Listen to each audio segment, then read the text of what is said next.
Okay, this is part two series of how to create a flipbook, or how I'm going about creating a flipbook using Adobe Illustrator. And as you can see, what I had done to make it um, very easy, quick, fast was I created a bunch of actions. And so that allowed me to go into here and basically find items, and I want to have that increase by 10.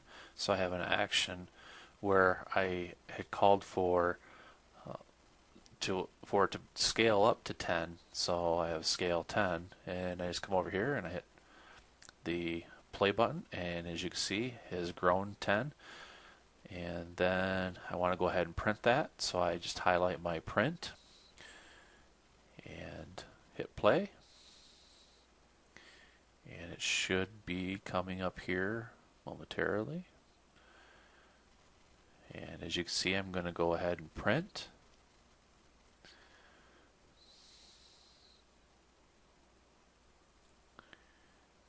And there we have it. Takes a little bit of time. And that's printing. So what I'm going to do here is I'm going to go ahead and set up an action. I want this ball, or actually the group of balls here, to scroll across the page as it's flipping. So I need to go ahead and create an action for that to happen. And you'll be able to see that by going to, I'm going to create a new action. And I'm going to go ahead and name that action. I'm going to do ball move. Let's do 20. That's going to be 20 paces over when I remove it. We're not going to go do any type of function keys or anything like that. And we can go ahead and make that a color. Let's give that red. And what I'm going to do is I'm going to record that action. So I'm going to hit Shift and the left arrow, which that moves it 5, and then moves it again another 5. So that we have that as our move ball 10. And we need to do 2 more, 1 and 2. So I'm going to go ahead and hit stop. And I'm just going to back that up by using Control Z. 1, 2, 3, 4. So that's where we all originally started. And I'm going to go to my ball move 20 and should be able to go ahead and hit, nope, actually stop.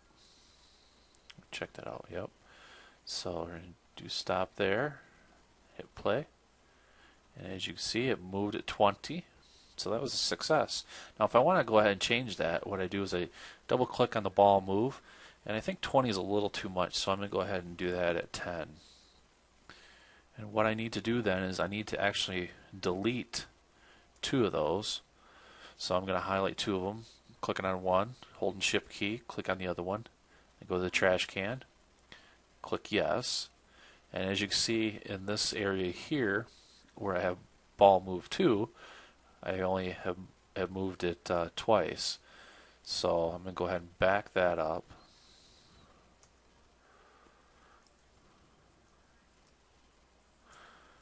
We'll go ahead and delete those again because I had moved it. And let's go ahead and push play, highlight, push play, move 10.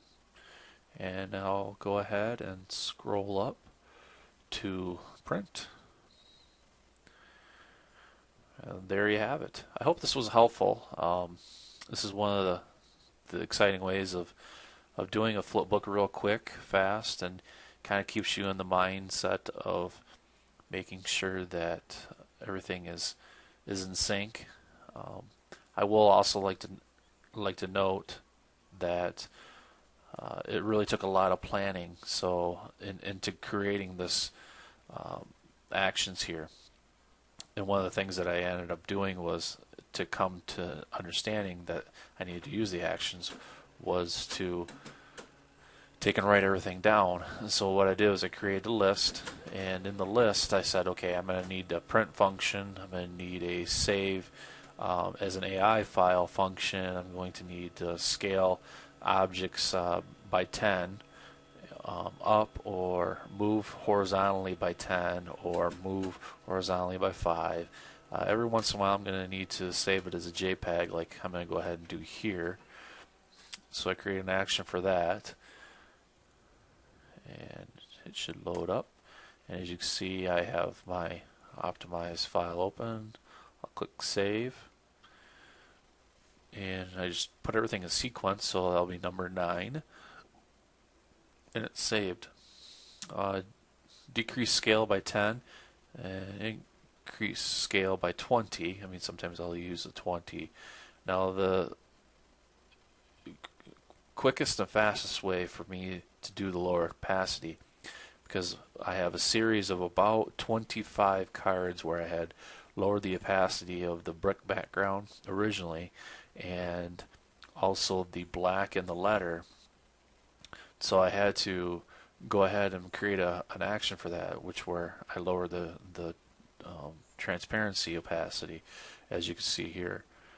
And you may wonder how I got this A here to look like the brick, and that was through a series of doing clipping mask. And I did not create any actions for clipping mask, because when I get my, I'm going to go ahead and bring over my layers panel here. When I got my layers, I'm ever so often, now I'm in isolation mode, so I'll go ahead and exit isolation mode. Ever so often I have to play in between these different layers and copying and pasting different items in different layers and move them up in between the clipping mask. So I figured if I'm going to be constantly moving things around, it wouldn't really be advantageous for me to take and add a clipping mask action. So that pretty much wraps up how I created this flipbook. I figure I'm probably about maybe 30 to 40 pages done, and then I'll be off to putting it all together, and should receive an A for at least making an effort. So I hope this was helpful for you as it was for me, and I hope to do this again. I'll talk to you later. Thanks.